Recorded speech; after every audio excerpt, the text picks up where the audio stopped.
요한복음 14장 6절 신약성경 172쪽에 있는 말씀입니다. 우리 다 한 목소리로 함께 봉독합니다. 예수께서 이르시되 내가 곧 길이요 진리요 생명이니 나로 말미암지 않고는 아버지께로 올 자가 없느니라. 요한복음 14장 6절 말씀. 아멘 아멘. 다시 한번 합니다. 예수께서 이르시되 내가 곧 길이요 진리요 생명이니 나로 말미암지 않고는 아버지께로 올 자가 없느니라. 요한복음 14장 6절 말씀. 아멘 아멘. 우리 예수 믿는 사람들이 가장 잘 아는 말씀 중에 하나가 이 요한복음 14장 6절 말씀입니다. 저 역시도 스님들을 전도할 때 늘 사용했던 말씀이 요한복음 14장 6절이었습니다. 스님들에게 예수께서 이르시되 내가 곧 길이요, 이 길을 그 한자로 이야기하면 도잖아요. 내가 곧 도요, 그 다음에 진리요, 또 생명이니 나로 말미암지, 누구로 말미암지 않고는 예수님 말미암지 않고는 아버지가 누구예요? 하나님께로 올 자가 없다. 저는 이 말씀을 어렸을 때 너무 단순하게 믿었어요. 그래서 지금도 단순하게 믿고 있지만, 오로지 구원은 예수님을 통해서 하나님께로 가는 거다. 왜냐하면 예수님께서 친히 말씀하시기를 내가 곧 길이요 진리요 생명이다. 길이다. 그 불교에서 도를 닦아야 한다. 도를 터득해야 한다. 뭐 이렇게 이야기를 하잖아요. 그 도가 뭐냐면 바로 길입니다. 길을 찾는 거예요, 그분들이.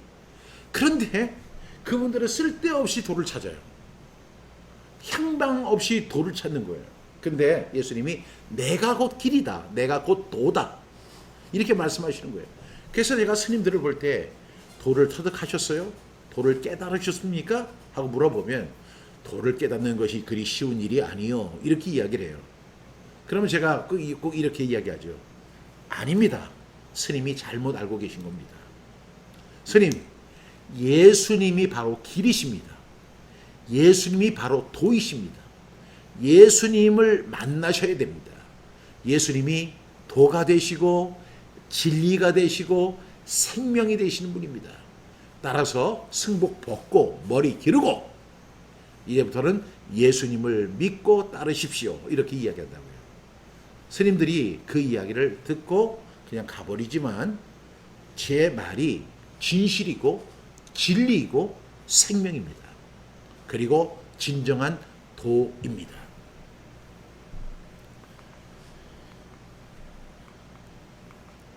여러분, 제가 오늘 질문을 하나 드릴게요. 어려운 질문이 아니니까 여러분들이 한번 허심탄회하게 한번 솔직하게 대답해 보십시오. 오늘 제목이 신앙생활의 맛을 아는가라는 제목인데요. 여러분, 제가 이런 질문 한번 드려볼게요. 지금 나는 신앙생활의 맛을 느끼고 있다. 정말 맛있는 신앙생활을 하고 있다. 여러분, 요즘 세상은요, 지금 어떤 세상이면 맛의 세상이라고 할 수 있어요.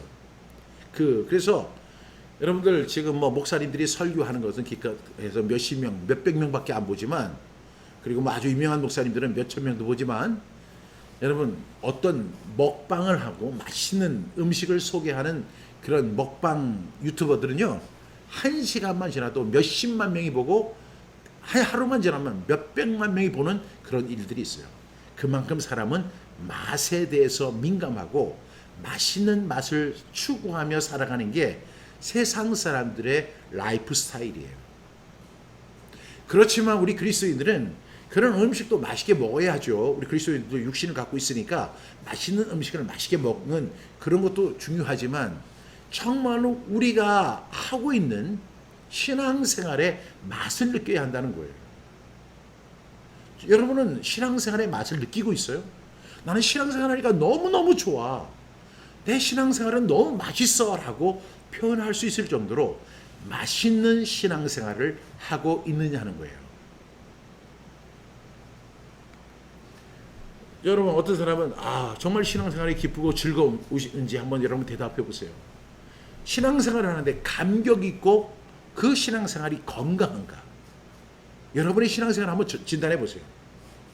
신앙생활 하는데 내가 더 섬기고 싶고 그리고 감사가 넘치고 즐겁습니다. 그리고 한마디로 이야기하면 나는 행복한 신앙생활을 하고 있는가? 여러분 한번 생각해 보세요.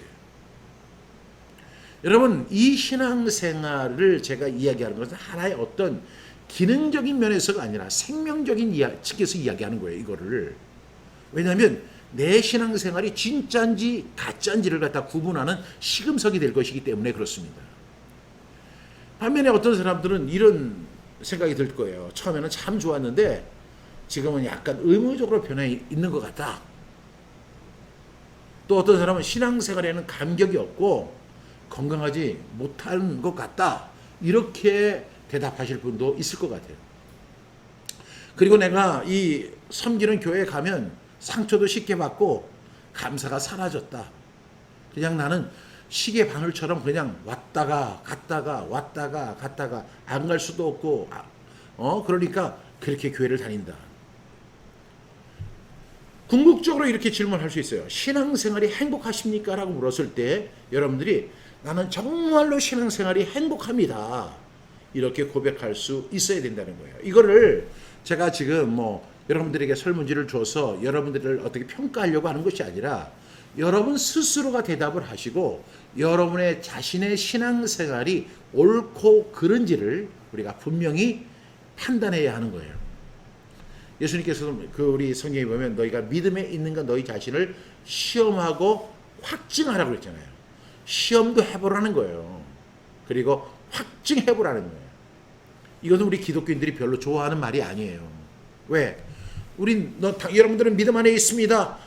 그렇게 여러분이 믿음 안에 있다고 믿으시면 아멘 하시기 바랍니다. 이렇게 얘기하는 건 굉장히 쉬워요.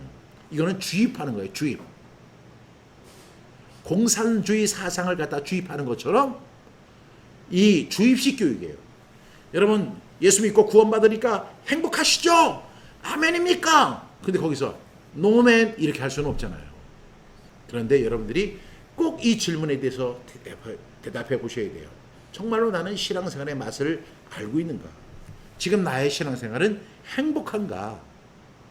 그리고 종교적이고 의무적이지 않은가?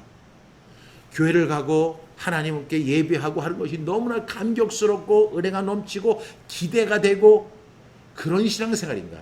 여러분 한번 점검해 볼 수 있기를 간절히 바랍니다.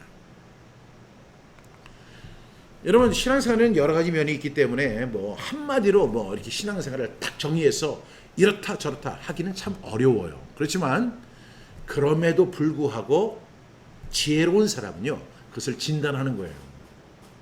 몸에는 수많은 기능들이 있지만 의사들은요 그것을 내과, 외과, 정형외과, 그 다음에 신경외과 이런 것으로 이렇게 나눠서 그 사람의 건강 상태를 파악하듯이 여러분 정말로 이 신앙생활이라는 것도 다 복합적인 요소가 있지만 그럼에도 불구하고 나는 정말로 이 신앙생활의 맛을 느끼고 있는가를 반드시 진단할 수 있는 저와 여러분 되시기를 간절히 바랍니다. 여러분 근데 저는 이렇게 생각합니다. 가장 중요한 신앙생활의 기준이 있다면 그것은 뭐냐면 행복이라는 거예요. 정말로 행복하게 신앙생활을 해야 하는 것이 당연한 거예요. 제가 교회 목회를 오랫동안 했잖아요. 그런데 제가 이 오랫동안 목회를 하면서 성도들의 얼굴을 봅니다. 근데 성도들의 얼굴에 기쁨이 넘치고 감사가 넘치고 흥분되고 아주 행복감이 넘치는 그런 사람들을 볼 때가 있어요. 그렇지만 대부분의 사람들의 얼굴에는 무덤덤하고 그 다음에 무감각하고 그리고 그렇게 행복해 보이지 않는 모습들을 제가 많이 봐왔거든요. 여러분의 모습은 어떻습니까? 여러분들은 진정으로 신앙생활의 맛을 느끼고 있습니까? 여러분들이 꼭 한번 여러분 자신에게 시험하고 확증할 수 있기를 간절히 바랍니다. 그런데 제가 오늘 이 신앙생활에 대해 맛을 아는가 이렇게 질문을 했는데 여러분 신앙생활이 먼저 무엇인가를 우리가 알아야 돼요. 우리가 예수 믿고 구원받고 하나님의 자녀된 사람들은 이제부터 신앙생활을 한다 이렇게 이야기하는데 그러면 그 신앙생활에 대한 분명한 개념이 저와 여러분에게 있어야 한다는 거예요. 신앙생활이 도대체 뭘까? 여러분 우리가 신앙생활을 어떤 사람은 이렇게 생각합니다. 이제 사전에서 이렇게 이야기하죠. 절대자를 믿고 따르면서 종교에 의지하는 영적인 생활이다. 이게 종교생활이래, 신앙생활이래요. 신앙생활은 절대자를 믿고, 그쵸? 우리가 절대자가 누구예요? 우리 하나님을 믿고 그 하나님을 따르면서 종교에 의지하는 영적인 생활이 신앙생활이다. 이렇게 사전은 이야기합니다. 그런데 여러분은 그 신앙생활을 어떻게, 무엇이라고 생각하십니까? 어떻게 신앙생활을 하는 것이 가장 이상적이라고 생각을 하시는지요? 문제는요, 우리가 신앙생활을 오해하고 있다는 것을 여러분들이, 많은 분들이 그 신앙생활을, 아니 뭐 교회 다니면 신앙생활이지, 뭐 기도하고 예수님 믿고 살면 그것이 신앙생활이지, 이렇게 생각하고 그것을 그렇게 의미 있게 생각을 안 한 경우가 많아요. 근데 그보다 더 무서운 것이 있는데 뭐냐면 신앙생활을 오해하는 경우가 있어요. 내가 신앙생활을 한다 하는데 신앙생활에 대한 개념이 분명하지 못해서 신앙생활을 오해하는 케이스가 있습니다. 그 케이스가 뭘까요? 첫 번째는요, 교회 생활을 신앙생활로 오해하는 것입니다. 많은 사람들이 나 신앙생활 하세요? 이렇게 물어보면 예, 저 교회 다녀요. 이렇게 대답하시는 분들 많이 봤죠. 그래서 사람들은 이렇게 얘기합니다. 내가 교회만 다니면 나는 신앙생활을 하는 것이다 라고 생각합니다. 교회 가니까 앉으세요, 기도하세요, 말씀 들으세요, 헌금하세요, 그리고 또 축복받으세요, 뭐 이렇게 하니까 그 예식에 참여하고, 그리고 돌아갈 때는 손을 잡고 이렇게 하고 돌아가니까 나는 오늘 신앙생활을 한 거야, 하나님 앞에 예배 드린 거야, 이렇게 생각합니다. 여러분, 신앙생활은 교회 생활이다 이렇게 한정 짓는 사람들이 굉장히 많은 거예요. 그래서 신앙생활 하는 곳이 어디예요? 항상 교회다 이렇게 생각하는 거죠. 여러분, 이 교회 생활은 신앙생활에 포함이 되기는 해요. 그러나 그 교회 생활이 신앙생활이 아니에요. 신앙생활은 굉장히 큰 거예요. 그 정도로 교회 한번 나가고 교회 출석하고 교회 헌금하고 뭐 새벽기도 나가고, 그것이 그 교회 생활이 신앙생활이 아니라는 거예요. 그건 하나의 일부, 정말로 신앙생활의 한 부분이지 그것을 가리켜서 신앙생활이라고 정의할 수 없다는 거죠. 두 번째로 율법적인 삶 또는 의무라고 생각하는 경우가 있어요. 그래서 주일 성수하는 거, 그다음에 새벽기도 참석하는 거, 1번 문제와 거의 비슷한데 헌금하는 거, 전도하는 거, 봉사하는 거, 직분을 맡는 것이 이것이 바로 신앙생활이다 이렇게 생각합니다. 그래서 내가 이제 그리스도인이 됐다, 신앙생활을 한다고 하면 나는 당연히 주일 성수를 해야 되는 거죠. 그리고 이제 교회에서 새벽기도 나오라고 하면 또 새벽기도 나가고, 그 다음에 우리가 11조를 드리고 감사헌금을 드리고 각종 항목의 헌금을 드리는 거, 그리고 또 교회에서 어떤 전도팀을 구성했을 때 그 전도팀에 합세해서 같이 전도도 하고, 그리고 뭐 성가대를 비롯한 또 식당을 비롯한 뭐 안내를 비롯한 이런 교회 봉사들이 있잖아요. 그 봉사 일을 하는 거예요. 그러다 보니까 교회에서는 우리 교회 나오시 얼마나 되셨어요? 예, 3년 됐습니다. 이제 집사님 되셔야 되겠습니다. 그래가지고 서리 집사가 돼요. 또 그냥 무난하게 그 서리 집사를 감당했더니 조금 있다 보니까 이제 안수 집사 좀 하십시오. 그래서 안수 집사도 했어요. 또 여자분은 권사도 맡아요. 여러분, 이런 율법적인 그런 삶, 그 다음에 의무를 신앙생활이라고 생각하는 경우가 있어요. 물론 신앙생활 속에 이러한 부분들도 다소 포함이 되긴 하지만 그 자체를 가지고 신앙생활이라고 할 수 없는 거예요.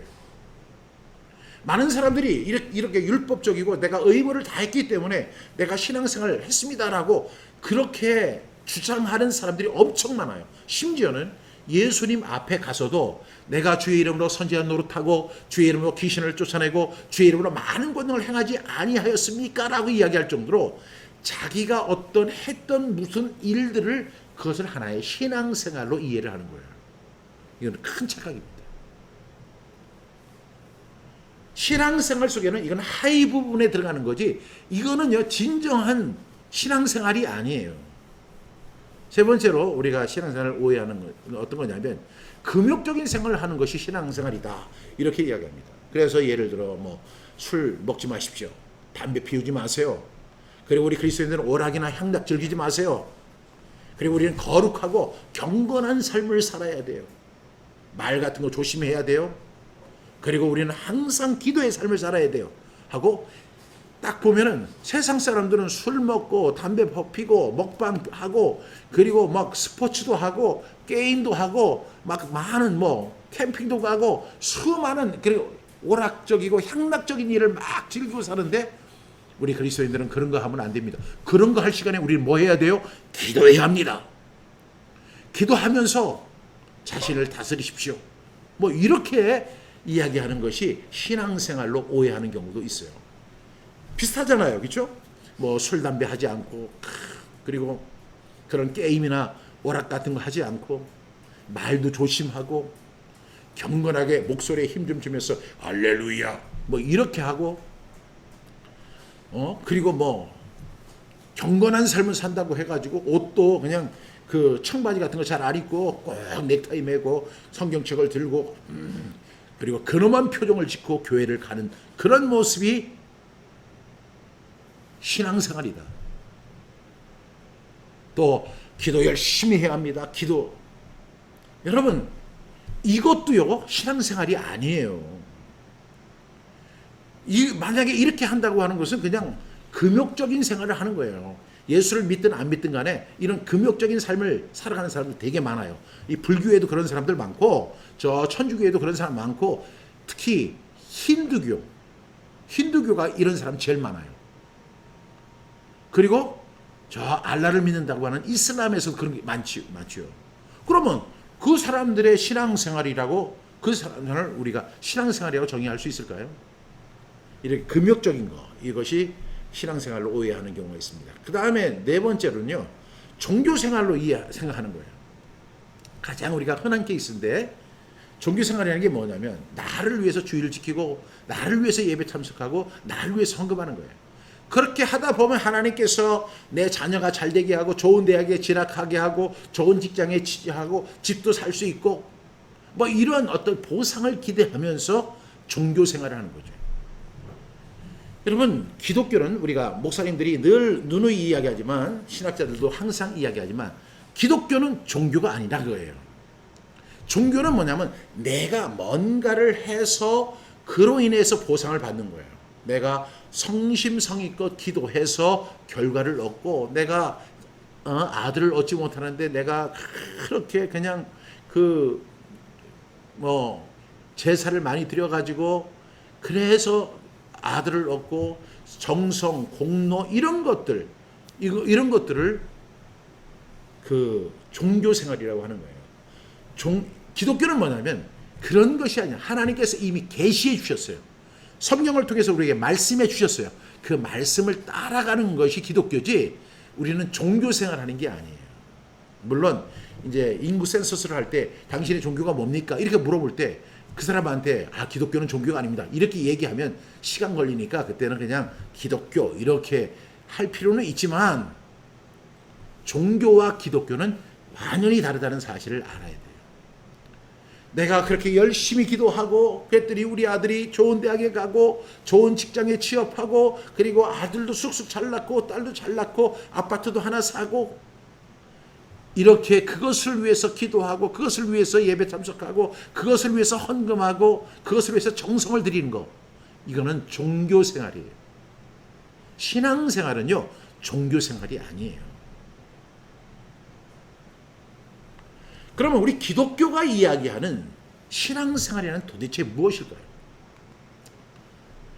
여러분은 신앙생활은 도대체 어떤 생각을 하고 신앙생활을 하고 있어요?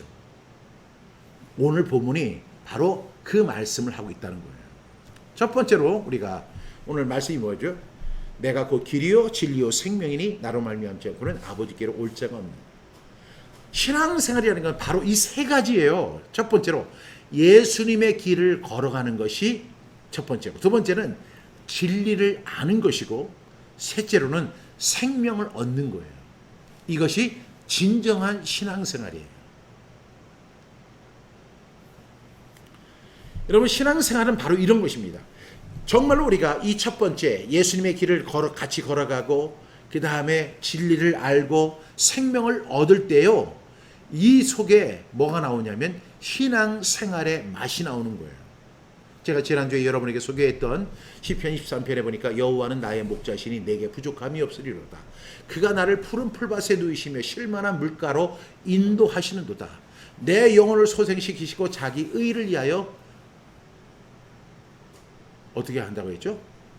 자기 일을 위하여 의의 길로 인도하시는도다. 내가 사망의 음침한 골짜기를 다닐지라도 해를 두려워하지 않는 것은 주께서 나와 함께 하심이라. 주의 지팡이와 막대기가 나를 안위하시나이다. 주께서 내 원수의 목전에서 내게 상을 베풀어 주시고 기름으로 내 머리에 부으시니 내 잔이 넘치나이다. 이것이 바로 신앙생활이에요. 여러분, 이 신앙생활이라는 것은 제가 앞서 소개했던 일반적인 그런 종교생활이 신앙생활이 아니라는 거예요.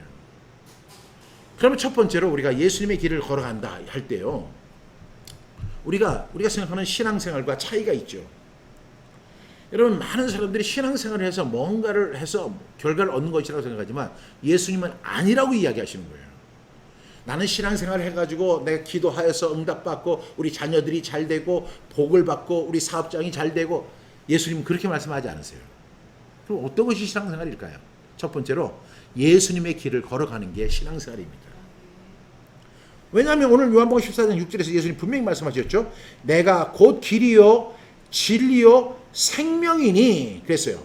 근데 그러면서 그 다음에 주신 말씀이 나로 말미암지 않고는 아버지께로 올 자가 없느니라고 해요.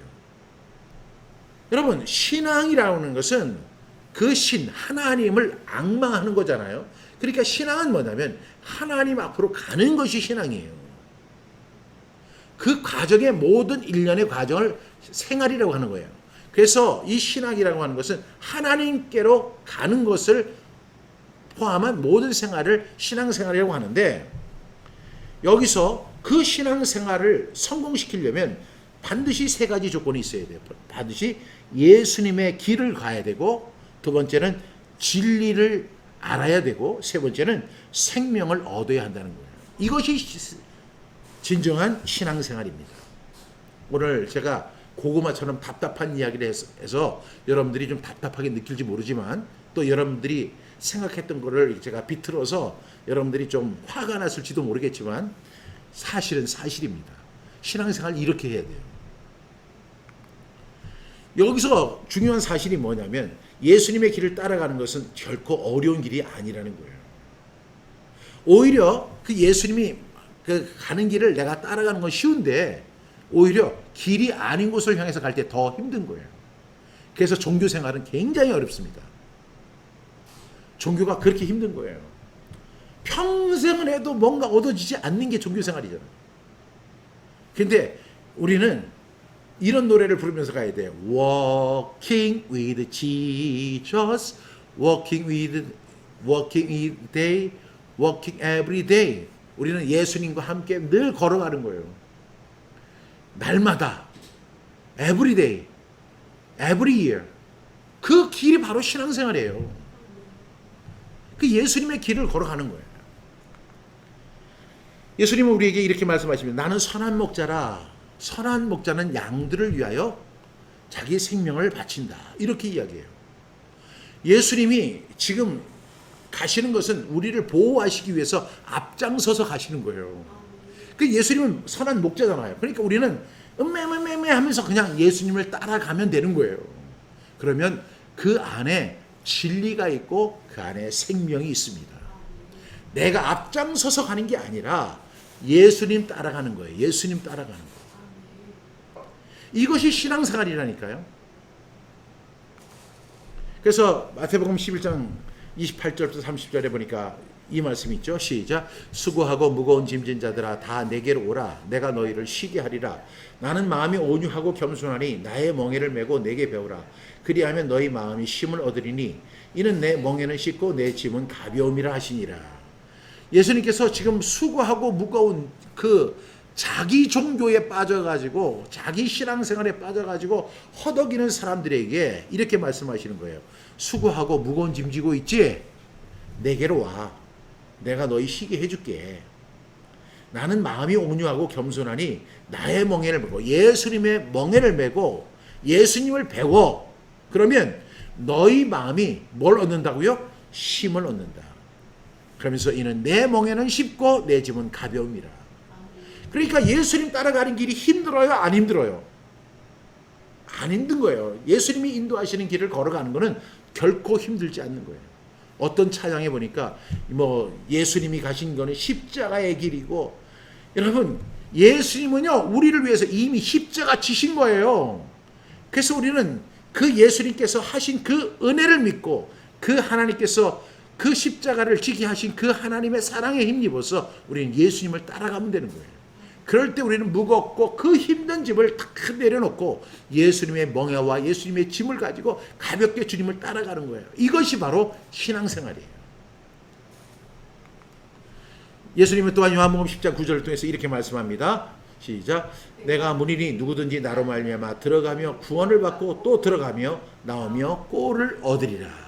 예수님이 문이에요. 그래 예수님을 따라 들어가고 하면 구원받고 또 들어가서 나오며 거기서 꼴을 얻는다. 양식을 얻는 거예요.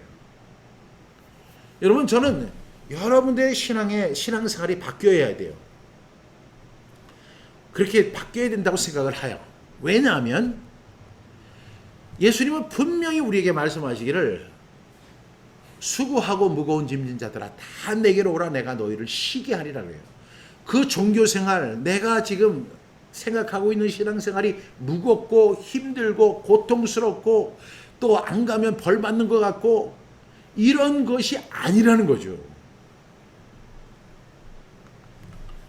예. 그래서 예수님의 길을 따르는 길의 삶은 바로 산상수훈에 있는 거예요. 제가 우리 산상수훈 강의 시리즈를 하게 될 때 너희도 온전하라. 그러므로 하늘에 계신 너희 아버지의 온전하신 것 같이 너희도 온전하라. 여기 예수님이 설교하신 것도 있고요. 여기 팔복교회 보이죠? 그 다음에 갈릴리 호수 보이죠? 예, 제가 거기 가서 여러분을 그렇게 산상수훈을 했으면 좋겠지만 이걸 한번 보시면서 여러분들이 그 산상수훈, 예수님의 길을 따르는 방법이 바로 산상수훈에 있어요. 그래서 제가 꼭 이 산상수훈을 강해하려고 합니다. 예수님이 또 이렇게 말씀하셨죠. 빌립보서 2장 5절 말씀 시작. 너희 안에 이 마음을 품으라. 곧 그리스도 예수의 마음이니. 우리가 예수님의 길을 간다는 것은 예수님의 마음을 품는다는 거죠.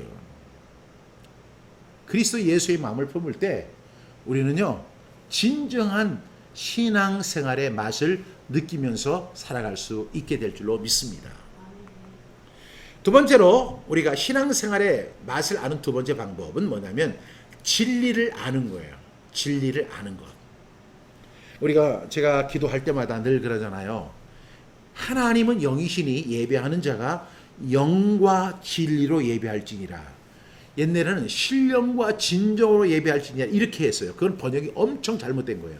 근데 그 신령과 진정이란 말이 틀린 말은 아닌데 사람들이 어떻게 받아들이냐면 신령은 그 하나님의 어떤 신비로운 미스터리적인, 그 다음에 진정은 우리가 진심으로 드려야 되는 거. 이제 이렇게 이해를 하는 거예요. 그래서 지금도 이렇게 사람들을 현혹시키기를 원하는 목사님들은 우리가 하나님 앞에 예배할 때 신령과 진정으로 예배해야 됩니다. 우리가 어떤 사람을 만날 때 진정으로 그 사람을 대해야 된다. 그 진정, 신령과 진정으로 예배할지니라며 목소리를 확 깔아버려요. 그렇게 해야지 이 신령과 진정, 이 어떤 그냥 위에서는 신령한 그 다음에 밑에서는 그 진정으로 탁 해서 그게 매칭이 될 때 온전한 예배가 되는구나. 착각하지 마세요. 영과 진리예요. 하나님 앞에 예배할 때 하나님의 영이 임재하시는 거죠. 그러면 하나님은 어떻게 진리를 가지고 나갈 때 진리 속에서 예배가 이루어지는 거예요. 장소가 중요한 것이 아니라고 예수님 누누이 말씀하세요. 예루살렘에서도 말고 저 산에서도 말라. 아버지께 예배할 때가 올 것이다. 그때가 어떠냐? 영과 진리로 예배하는 거예요. 영과 진리. 하나님의 영 앞에 나가 진리로 드리는 예배가 영과 진리예요. 여러분 이렇게 진리를 아는 것이 신앙생활의 맛이고 진정한 예배 드리는 거예요. 그래서 진리를 알아야 돼요. 그래서 요한복음 8장 31절에 제가 이 말씀 너무너무 좋아합니다. 여러분 같이 선포합니다. 진리를 알지니 진리가 너희를 자유롭게 하리라. 여러분 신령과 진정으로 예배드리겠습니다 할 때는 그게 뭔가 이렇게 분위기 있고 또 가운까지 쫙 입고 하니까 그리고 그 큰 교회들은 그 오르간 있잖아요. 오르간에 스트링을 쫙 넣어가지고 하면 뭐 하는데 신령과 진정으로 예배할지니라 하면 그냥 온몸에 천재를 느끼면서 마치 하나님 지금 와 있는 것 같은 그런 느낌을. 그거 아니에요. 그거는 영화예요. 영화. 드라마에서 나오는 그 공포 영화에서 나오는 내용이에요.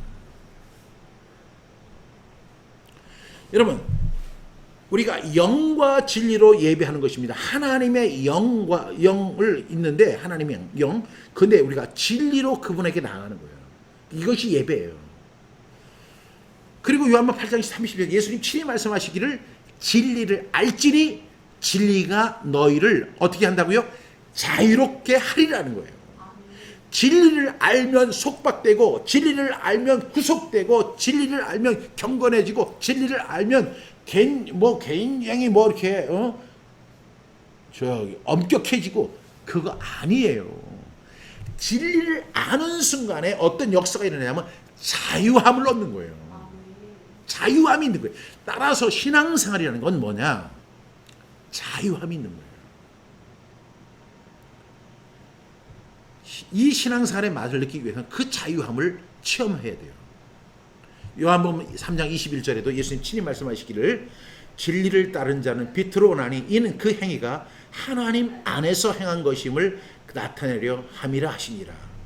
여러분 예수님은 빛이세요. 하나님은 빛이신데 그 진리는 빛과 같은 거예요.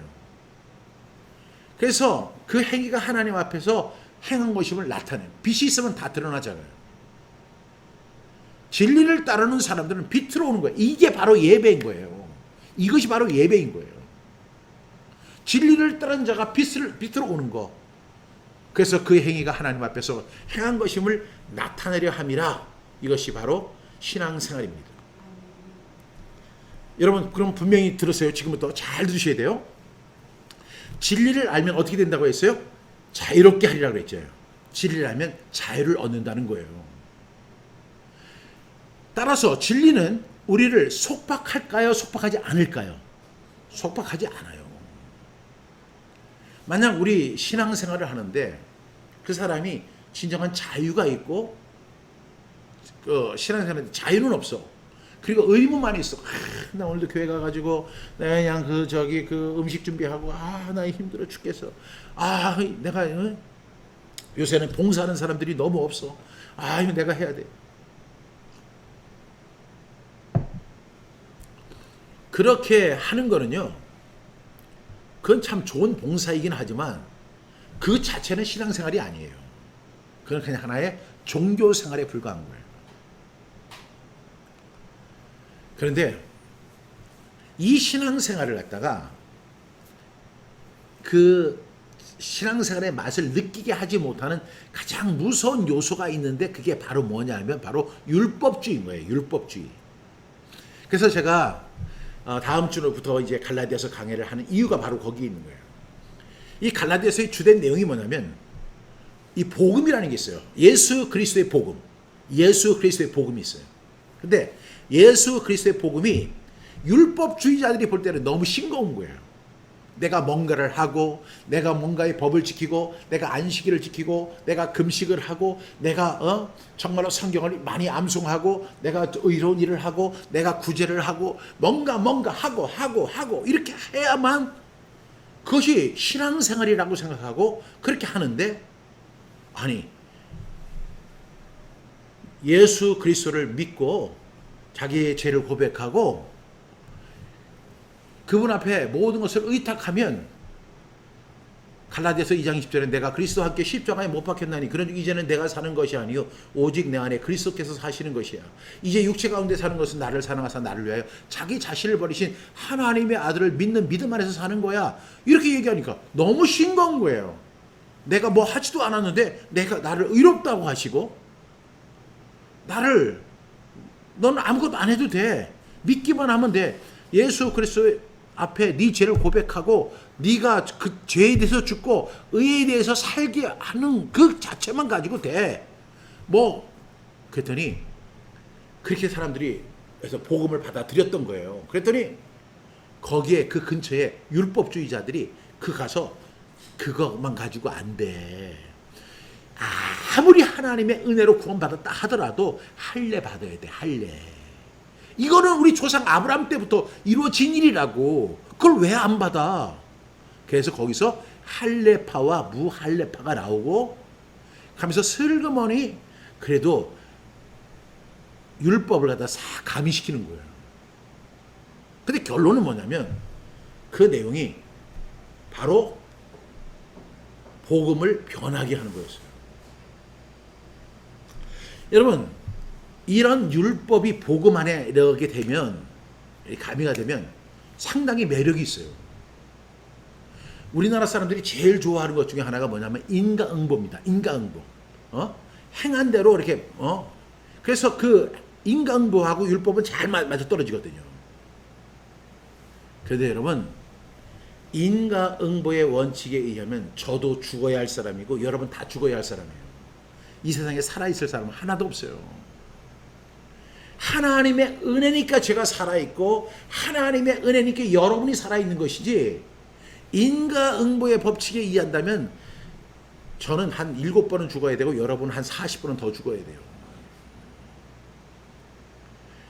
여러분, 그게 율법이라고요. 그 율법이 참 그렇게 그래 열심히 살면 좋은 결과가 있어. 기도 많이 하면 어떤 결과가 주어지는 거야. 영역이 열리는 거야. 기적이 일어날 거야. 근데요, 궁극적으로는 사도 바울은 뭐라고 해야 돼? 이것은 복음을 반대하는 악한 것이다라고 이야기하는 거예요. 심지어는 이런 이야기를 하늘에 있는 천사가 내려와서 한다고 해도 나는 반대할 것이다. 이렇게 이야기합니다. 그래서 갈라디아서 1장 7절로 8절 말씀 한번 같이 읽어보겠습니다. 시작. 다른 복음은 아니 다른 어떤 사람들이 너희를 교훈하여 그리스도의 복음을 변하게 하려 함이라. 그러나 우리나 혹은 하늘로부터 온 천사라도 우리가 너희에게 전한 복음 외에 다른 복음을 전하면 저주를 받을지어다.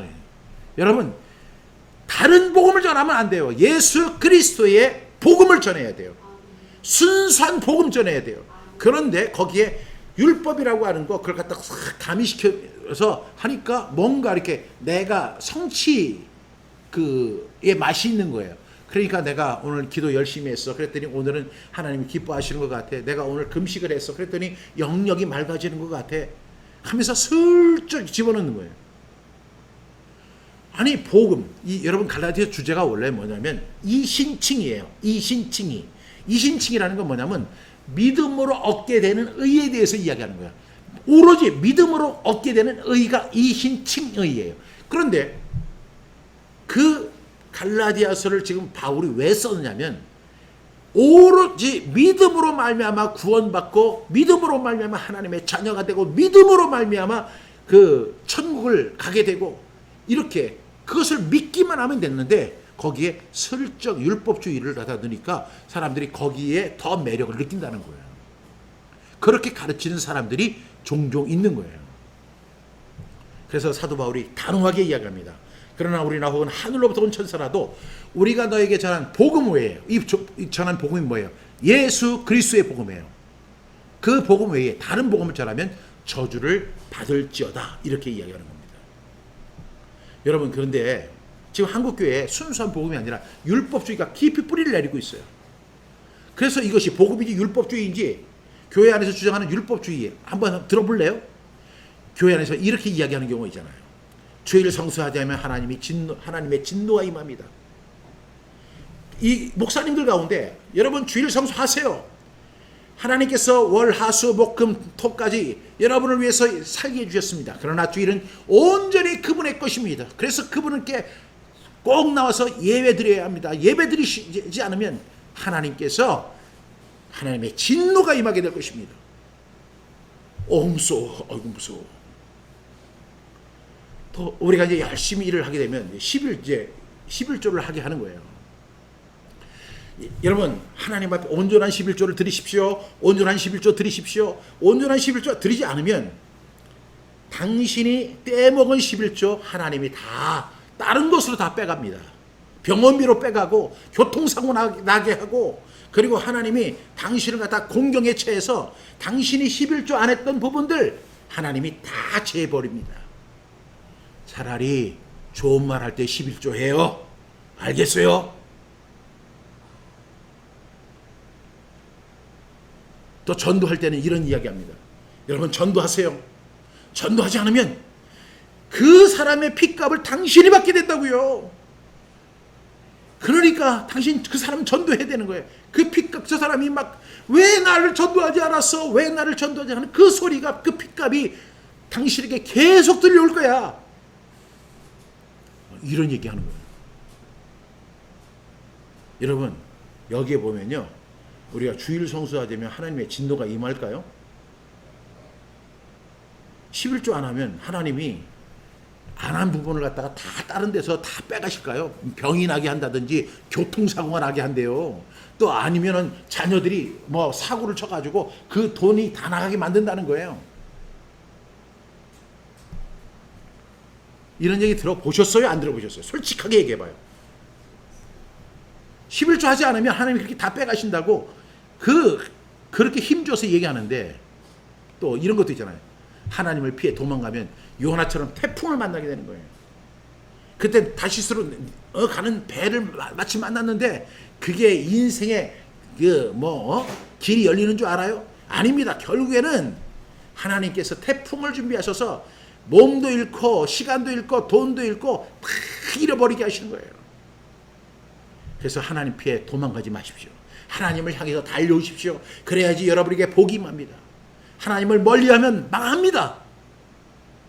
하나님을 가까이 하십시오. 하나님을 멀리하면 망합니다. 또 어떤 사람은, 제가 아는 목사인데요, 그 엘리 제사장 홈리와 비누아스라고 하는 두 아들이 있었죠. 근데 정말 나쁜 놈이었어요.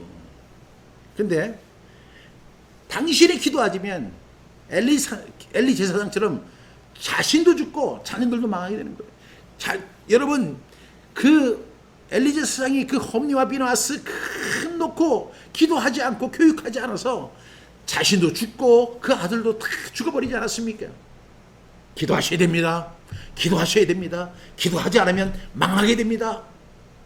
당신 망하고 싶습니까? 당신 자녀들이 망하고 싶습니까? 어휴 무서워.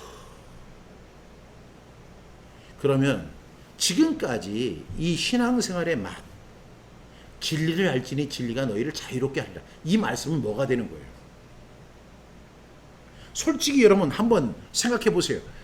그 목사님들이 강단에서 뭐 11조 더 거들라고 11조 하지 않으면 하나님이 그 11조 안 한 부분을 다 빼가신다고 하고 주일 성수 안 하면 하나님의 진노가 임한대요. 제가 어떤 교회를 제가 이제 전도사 실습을 할 때 한 교회 전도했는데, 그 집사님이, 제가 그 섬기는 교회 집사님이 정말로 그 가리몽 공단에서 쉴 새 없이 일을 하는 거예요. 쉴 새 없이. 그러다가 이분들이 하루는 그땐 봉고차 있어, 봉고차. 그 봉고차를 타고 그 팀원들하고 같이 저기 그 바다로 놀러 간 거예요. 그날에 주일이 낀 거죠. 그 일정을 잡아놓고 제가 우리 교회 이제 다니는 그 집사님 두 분이 있었는데, 이제 남편 집사님, 아내 집사님, 그 아이들은 교회 나왔고요. 그런데 이제 그분들이 다른 분들과 함께 봉고차를 타고 저기 이제 섬에 가가지고 아주 즐기다가 태풍이 온 거예요. 그래가지고 배가 뒤집혀졌습니다. 그래서 정말로 안타까운 사건이 우리 그 두 집사님, 부부 집사님이 세상을 떠나게 된 거예요. 그래서 이제 그분들의 이제 시체가 인도되고, 그리고 난 후에 이제 교회에서 이제 그 장례 예배를 이렇게 치르는데, 그 담임 목사님이 그러는 거예요. 주일 성수하지 않고 세상을 향해서 나가고 향락을 향해 쫓아가기 때문에 하나님이 그에게 진노하셔서 이러한 벌을 주신 거라고. 여러분들도 앞으로 주일 성수 안 하면 이런 일 당할 줄 아세요. 이렇게 얘기하시더라고요. 제가 믿는 하나님이 저렇게 쪼잔한 하나님인가 막 이런 생각이 들었어요. 그리고 제가 결심을 했어요. 나는 더 이상 이 교회를 나오지 말아야 되겠다. 여러분, 우리가 흔히 그렇게 얘기해요. 죽고 사는 것은 하나님의 손에 달렸다는 거예요. 여러분, 우리가 이해하지 못하는 죽음이 있어요. 의로운 사람도 일찍 죽을 수 있고, 담배를 피지 않는 옥하는 목사님도 폐암에 의해서 죽을 수 있는 거예요. 그것을 우리는 이해하지 못해요. 하나님이 하시는 일을 그냥 우리가 순종하면서 한 걸음 한 걸음 주님 만나러 주님과 함께 걸어가면 되는 거예요. 그런 것을 가지고 하나님의 진노가 임했다고 이야기하는데 얼마나 무섭겠어요. 기름 부은 자를 받은 목사님을 거역하는 것은 성령 해방자가 되어서 사심을 얻지 못합니다. 이런 사람들이 흔히 인용하는 말씀이 있죠.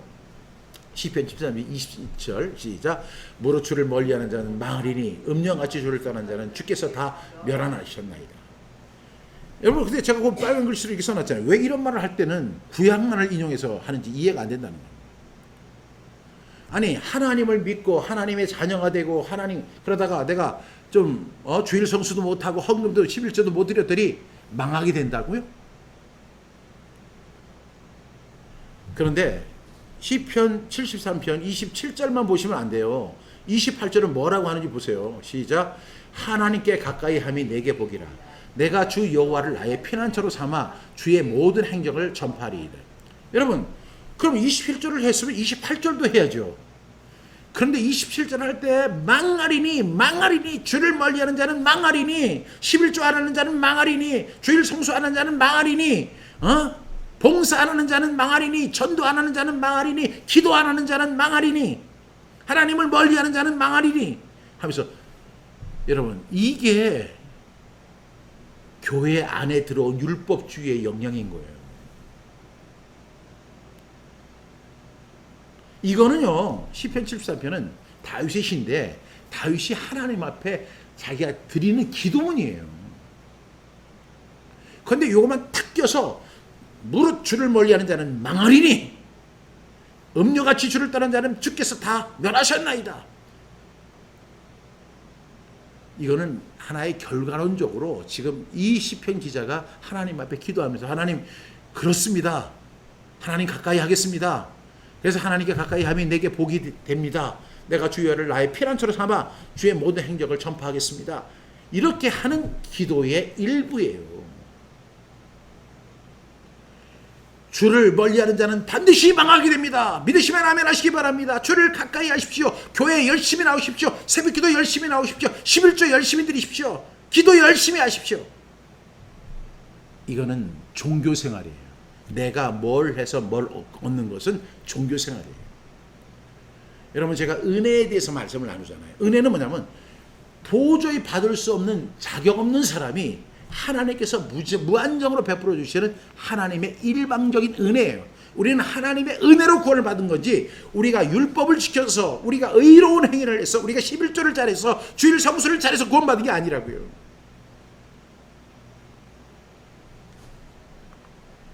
여러분, 이런 얘기를 만약에 여러분들이 들으면 무서울까요? 안 무서울까요? 주일 성수 안 하면 교통사고 나서 죽게 되고 11조 안 하면 하나님이 재산을 갖다 다 그냥 풍지박산 만들고, 이런 이야기를 들으면 사람들이 무서운 거예요. 무서워. 이런 이야기 앞에서 자유로울 사람 한 사람도 없어요. 어렸을 때부터 또 그렇게 들었잖아요. 그러면 여러분, 과연 하나님은 주일 성수 안 하고 진하시고 11조 안 하면 망하게 하시고 전도하지 않으면 핏값 받게 하시고 하나님을 멀리하면 요나처럼 태풍 만나서 아주 개고생시키고 기도하지 않으면 엘리 가면 망하는 것처럼 망하게 하시는 거예요? 그러면 진리를 알지니 진리가 너희를 자유롭게 하리라. 이 말은 무슨 의미예요? 이런 악한 짓은요, 깡패들도 하지 않아요. 이런 주장은요, 하나님을 마치 완전 깡패로 만드는 악한 짓입니다. 이런 주장 때문에 예수님 믿고 싶어도 안 믿는 사람들 우리 주위에 엄청 많아요.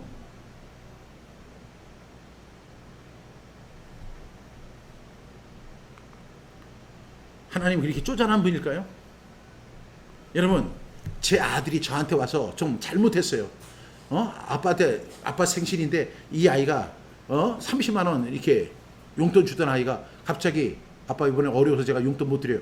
그러면 그 아들을 갖다가 망하게 하고 그 사업을 갖다가 망하게 하는 게 그 아빠의 심정입니까? 여러분 그렇게 하세요?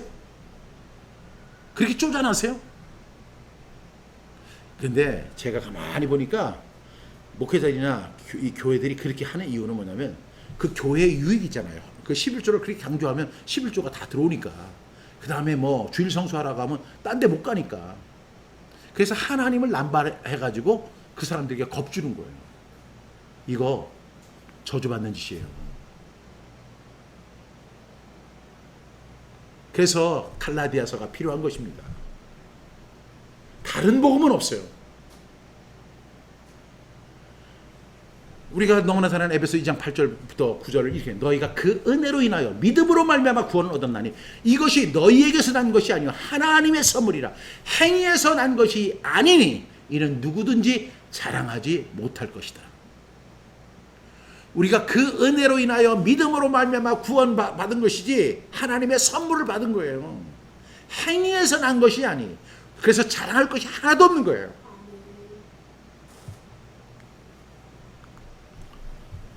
분명히 말씀드리지만 이런 주장과 가르침을 모두 율법을 빙자한 가짜 가르침이에요. 그리고 이런 말을 하는 사람이 있다면 그 사람은 종교 사기꾼이에요. 제가 속한 그 교단에 어떤 그 부흥회가 있어서 제가 그 설교를 들어봤는데 가슴이 미어지는 것 같아요. 그 요나 강의를 하면서 아니 요나가 니느웨로 가는 다시스로 가는 배를 탔다고 여러분 망하고 싶습니까? 망하고 싶습니까? 하면서 여러분 그렇게 하면 안 됩니다. 결국은 망하고 결국에는 회개하고 주님께로 돌아오지 않았습니까? 여러분 여러분들이 요나서를 잘 이해하셔야 되는 이유가 있는데 그 요나서의 내용이 뭐예요? 아미떼의 아들 요나에게 하나님이 명령하신 거예요. 이 사람에게 특별한 사람을 세우신 거예요. 너는 저 니느웨로 가서 그들에게 복음을 전하라고 하는 그 어떤 미션이 그에게 주어진 거예요. 근데 그 미션을 거부하고 도망간 거죠. 그것은 사명자이기 때문에 그 사명에 대한 책망을 받은 거예요. 그렇지만 우리 모두가 다 그런 사명자는 아니에요. 그렇게 하면서 그 요나를 들어서 여러분들도 물속에 빠지고 싶습니까? 물고기 뱃속에 들어가고 싶습니까? 그리고 여러분 시간 낭비하고 건강 낭비하고 그렇게 하고 싶습니까? 뭐 이렇게 얘기하면 사람들이 아멘 아멘. 하나님 그런 하나님 아니세요. 하나님은요 모든 사람이 구원을 받으며 진리를 아는 데 이르기를 원하시는 분이 하나님이에요. 그래서 진리를 알지니 진리가 너희를 자유롭게 하는 거예요. 자유롭게. 세 번째로 우리가 생명을 얻는 것입니다. 시간이 많이 갔기 때문에 신앙생활에 와서 생명을 얻는 것입니다. 여러분 요한복음 10장 10절에서 도둑이 오는 것은 도둑질하고 죽이고 멸망시키려는 것뿐이요 내가 온 것은 양으로 생명을 얻게 하고 더 나아가서 더 풍성히 얻게 하는 거예요. 여러분 예수님이 우리에게 오신 것은요 생명을 얻게 하시기 위해서 오신 거예요. 그 생명을 구원해 주시기 위해서 오신 거예요. 우리는 죽을 수밖에 없는 사람들이 아니라 죽었던 사람들이에요. 그래서 에베소 보면 허물과 죄로 인하여 죽었던 너희를 살리셨도다 그래요. 허물과 죄로 인하여 죽었던 너희를 살리셨도다. 예, 우리가 죽을 수밖에 없었던 저희들 그게 아니에요. 틀린 말이에요. 우리는 허물과 죄로 죽었던 우리예요. 허물과 죄로 죽었던 너희를 살리셨도다. 예수 그리스도의 생명이 우리 속에 들어온 거예요. 그리고 더 풍성히 얻게 하시기 위해서 예수님이 이 세상에 오셨다는 거예요. 이것이 신앙생활이에요. 죽었던 사람. 허물과 죄로 죽었던 사람, 그 허물과 죄로 죽은 나를 예수님이 은혜의 생명을 내게 심어주는 거예요. 그래서 내가 살아나는 것입니다. 요한복음 20장 31절에서 사도 요한은 이렇게 이야기합니다. 시작. 오직 이것을 기록하면 너희로 예수께서 하나님의 아들 그리스도이심을 믿게 하려 하며 또 너희로 믿고 그 이름을 힘입어 생명을 얻게 하려 함이니라. 여러분, 신앙생활이라는 게 뭐냐? 결국은 생명을 얻는 거예요. 누구를 통해서? 예수 그리스도를 통해서만. 그래서 이 사도 요한은 요한복음을 정리하면서 이렇게 이야기합니다. 내가 왜 요한복음을 기록했냐면 이것을 기록하면 너희로 예수께서 하나님의 아들 그리스도이심을 믿게 하려는 것이요. 아직도 유대인들은 예수가 하나님의 아들 그리스도임을 못 믿잖아요. 우리는 믿잖아요. 그리스도임을 믿을 뿐만 아니라 또 너희로 믿고 그 예수의 이름을 힘입어서 무엇을 얻는다? 생명을 얻게 하는 것입니다.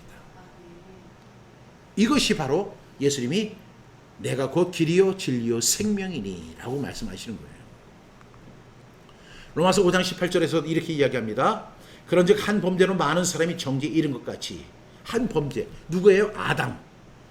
한 의로운 행위, 누구예요? 예수님으로 말미암아 많은 사람이 의롭다 하심을 받아서 생명에 이르렀느니라, 이렇게 이야기하는 거예요. 여러분, 아담의 범죄로 인해서 우리는 허물과 죄로 죽었어요. 그런데 예수님의 한 의로운 행위로 말미암아 저와 여러분들이 의롭다 하심을 받을 뿐만 아니라 생명에 이르게 된 거예요. 이것이 신앙생활이에요. 이것을 깨달으면 기뻐 뛰며 주를 보겠는 그런 은혜가 있는 거예요. 요한일서 5장 12절에도 시작.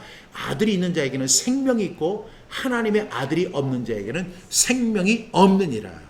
그러니까 예수님은 생명을 주시기 위해서 오신 거예요. 더 풍성히 얻게 하시기 위해서 오신 거예요. 우리를 무섭게 하고 공포에 빠뜨리고 정죄하고 돈을 갖다가 파산시키고, 하나님 그런 하나님 아닙니다. 만약에 그런 하나님을 믿는다면 우리는 그게 하나님 무서워서 하는 거잖아요. 주일 성수도 내가 안 하면 큰일 나고, 그리고 11조 안 드리면 나 큰일 나니까. 심지어는 고향이잖아요. 그 명절 때 고향 가서 예배 드리는 것도 죄 짓는 것처럼 벌벌벌 떨면서 본교회를 지켜야지. 본교회를 지키는 것이 하나님의 뜻이야. 어디 성경에 본교회 지키라고 돼 있어요? 본교회란 말도 없어요. 여러분, 제가 여기 분명히 말씀드리면 본교회 없어요. 내가 예를 들어서 서울에 살면 서울에 있는 교회를 다니는 거고, 인천에 살면 인천에 사는 교회를 다니는 거고, 지역교회, 그 로컬 처치라고 하는 거고, 교회는 하나예요. 교회가 뭔지 알아요? 그래서 홀리 캐토릭 처치. 이게 천주교회를 의미하는 게 아니라 공교회. 근데 우리가 그 공교회가 하나밖에 없으면 부산에 있는 사람이 와서 예배 못 드리잖아요. 그래서 지역교회, 로컬 처치가 있는 거예요. 본교회가 어디 있어요? 그 종교 사기꾼들이 하는 얘기지. 오늘 말씀 결론을 내리겠습니다. 신앙생활의 말을 느끼면서 행복하게 신앙생활을 하려면 신앙생활에 대한 오해 버리셔야 돼요. 첫 번째로 우리가 하는 거, 신앙생활은 교회생활이다. X. 신앙생활은 율법적인 삶이다. X. 신앙생활은 금욕적인 삶이다. X. 신앙생활은 종교적인 삶이다. X. 뭐예요? 신앙생활은 예수님의 길을 걸어가는 거예요. 두 번째는 진리를 아는 거예요. 세 번째는 생명을 얻는 거예요. 이것이 진정한 신앙생활이에요. 그래서 예수님이 그렇게 얘기해요. 내가 곧 길이요 진리요 생명이니 나로 말미암은 자는 아버지께로 올 자가 없느니라. 여러분, 이 말씀 꼭 기억하고, 진리를 알지니 진리가 너희를 자유롭게 하리라. 이 말씀 꼭 기억하면서 나아가는 저와 여러분 되시기를 주님의 이름으로 축복합니다.